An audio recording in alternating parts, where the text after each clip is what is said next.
Assalamualaikum warahmatullahi wabarakatuh. Salam sejahtera untuk kita semua. Apa kabar anak-anak Bapak semuanya? Semoga selalu dalam keadaan baik dan sehat ya. Sebelum kita memulai pembelajaran matematika, silahkan anak-anak Bapak persiapkan peralatan tulis dan buku pelajarannya. Selanjutnya, marilah kita berdoa menurut agama dan kepercayaan masing-masing. Berdoa mulai.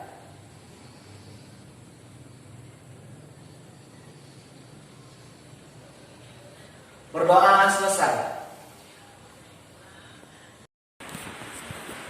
Materi kita pada hari ini mengenai kesebangunan. Matematika SMP kelas 9 semester genap. Kompetensi dasar.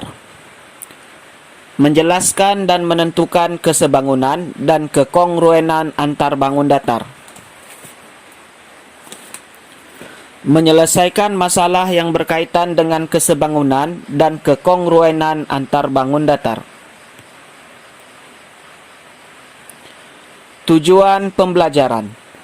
Siswa dapat memahami skala dan model.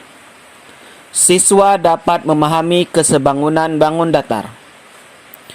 Siswa dapat mengidentifikasi dan menyelesaikan masalah yang berkaitan kesebangunan bangun datar. Ya, kita akan coba bahas mengenai kesebangunan. Oke. Kesebangunan pada bangun datar memiliki persyaratan tertentu. Bagaimanakah persyaratan bangun datar dikatakan sebangun? Nah, ini pertama kita akan coba bahas mengenai skala dan model.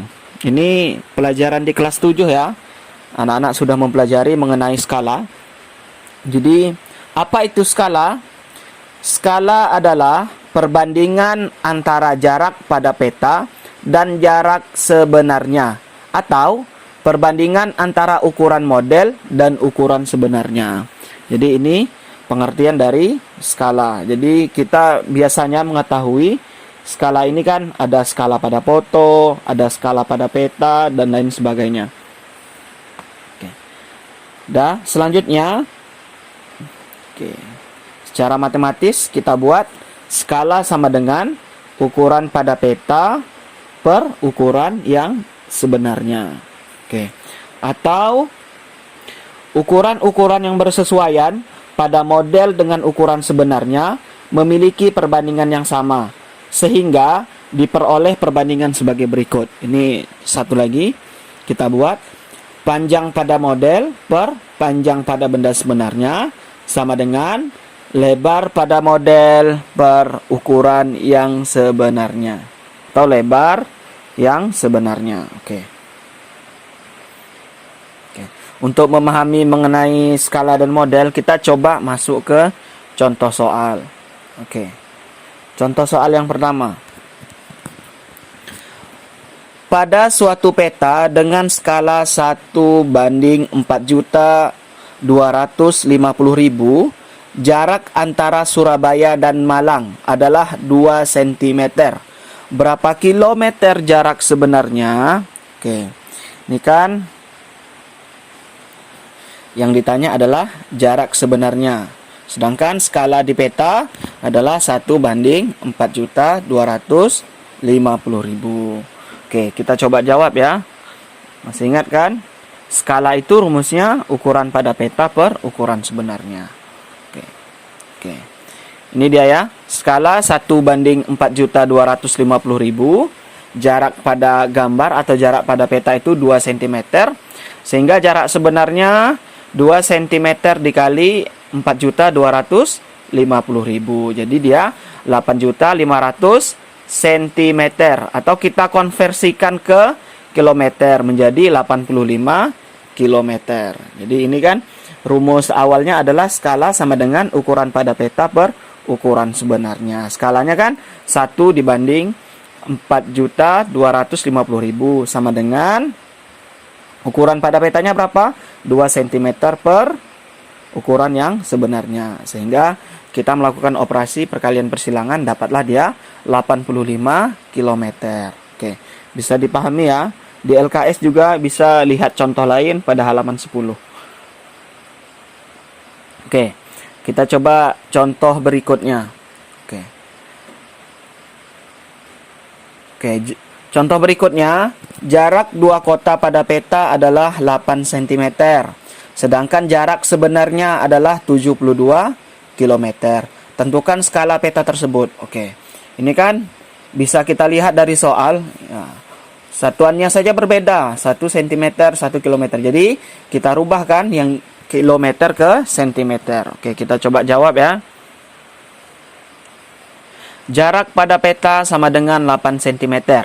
Jarak sebenarnya 72 km. Ya. Ingat, untuk mencari skala, rumusnya adalah ukuran pada peta per ukuran sebenarnya. Jadi kita rubah dulu jarak sebenarnya dari kilometer ke sentimeter itu 7.200 cm. Sehingga dapatlah skala jarak pada peta per jarak sebenarnya sama dengan 8 per 7.200.000. Sehingga kita sederhanakan menjadi 1 per 900.000. Atau jadi skalanya adalah 1 banding 900.000. Oke, bisa dipahami ya. Oke, mengenai skala dan model dari dua contoh soal yang telah disampaikan. Oke, selanjutnya kita coba bahas mengenai bangun-bangun yang sebangun atau kesebangunan bangun datar. Oke, ini dia ada dua syarat bangun yang sebangun atau dua bangun datar atau lebih dikatakan sebangun jika memenuhi dua syarat sebagai berikut. Yang pertama itu sudut-sudut yang bersesuaian sama. Yang kedua, sisi-sisi yang bersesuaian sebanding. Atau kata lain kita bisa buat panjang sisi-sisi yang bersesuaian dari kedua bangun tersebut perbandingannya senilai. Jadi perbandingannya sama. Atau yang kedua, sudut-sudut yang bersesuaian dari kedua bangun tersebut sama besar. Oke, ini dia syarat dua sebangun dikatakan yang sebangun, atau kita bisa bilang kesebangunan bangun datar. Oke, supaya lebih paham kita coba ke contoh soal. Oke, ini bangun datar ya. Bangun datar dari persegi panjang. Oke. Perhatikan gambar berikut. Apakah persegi panjang ABCD sebangun dengan persegi panjang KLMN? Oke, ini bisa kita lihat dengan syarat tadi. Ada dua syarat, panjang sisi yang bersesuaian dari kedua bangun tersebut perbandingannya senilai dengan sudut-sudut yang bersesuaian dari kedua bangun tersebut sama besar. Ini sudutnya sama besar ya, sudut siku-siku.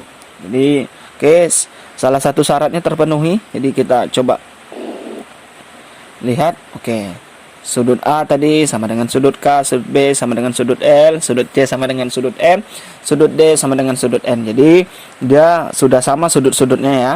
Oke, selanjutnya, oke, kita lihat sisi-sisi yang bersesuaian. Tadi panjang dari AD itu 3, panjang dari KN itu 9. Jadi 3 banding 9 itu 1 banding 3. AB bersesuaian dengan KL. Oke,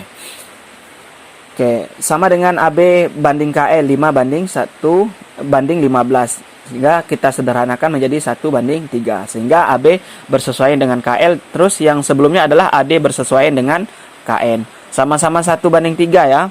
Artinya panjang sisi-sisi yang bersesuaian dari kedua bangun tersebut perbandingannya senilai. Jadi bisa kita katakan persegi panjang ABCD sebangun dengan persegi panjang KLMN. Oke. Dari dua sisi yang kita bandingkan.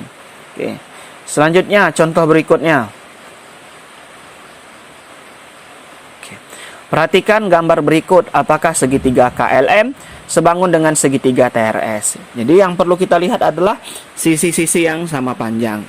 Oke, jadi dari gambar ini bisa kita tentukan apakah segitiga KLM sebangun dengan segitiga TRS. Untuk menunjukkan sebangun atau tidaknya kedua segitiga itu, maka kita periksa perbandingan sisi-sisi yang bersesuaian, mulai yang terpendek sampai sisi yang terpanjang. Oke, tadi sisi yang terpendek KL per banding TS menjadi 3/2, KM per TR 12/8, 3/2 juga kita sederhanakan, LM per SR 15 banding 10, 3/2. Jadi pertama, panjang sisi-sisinya bersesuaian ya. Artinya dia perbandingannya nilainya sama atau senilai.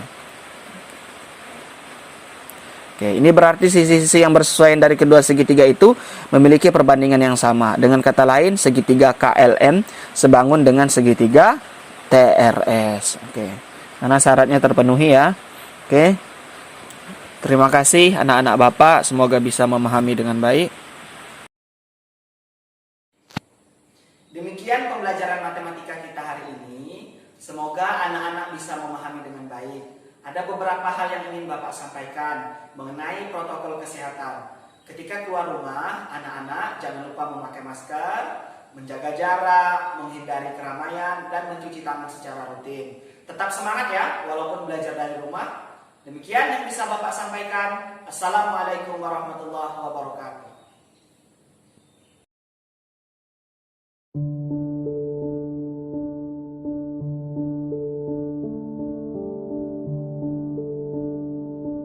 Saya tidak pernah tidak bekerja loh. Kalau orang pernah tanya sama saya, Pak Habibie, kok bisa begitu? Mentalitas apa itu? Saya mentalitas sepeda. Kalau Anda naik sepeda, Anda berhenti, Anda jatuh. Jadi kalau saya berhenti bekerja, saya mati. Umur 80. Kalau ditanya Habibie umur berapa? 90 kurang 10. Tapi jiwanya 17 tahun. Tidak ada bedanya. Saya umur 80 tahun. Kenapa? Karena alasan-alasan tadi yang saya berikan. Itu motivasinya. Yang penting motivasi deh. Semangat saya itu datang atas keyakinan dan kesadaran bahwa saya ini manusia. Produk dari masyarakat di mana saya hidup. Karena saya dan keluarga saya dulu dan sekarang dan masa depan ada bagian terpadu dari masyarakat ini. Kalau masyarakat ini makmur, ya keluarga saya ikut makmur. Karena itu saya terus tidak mau berhenti.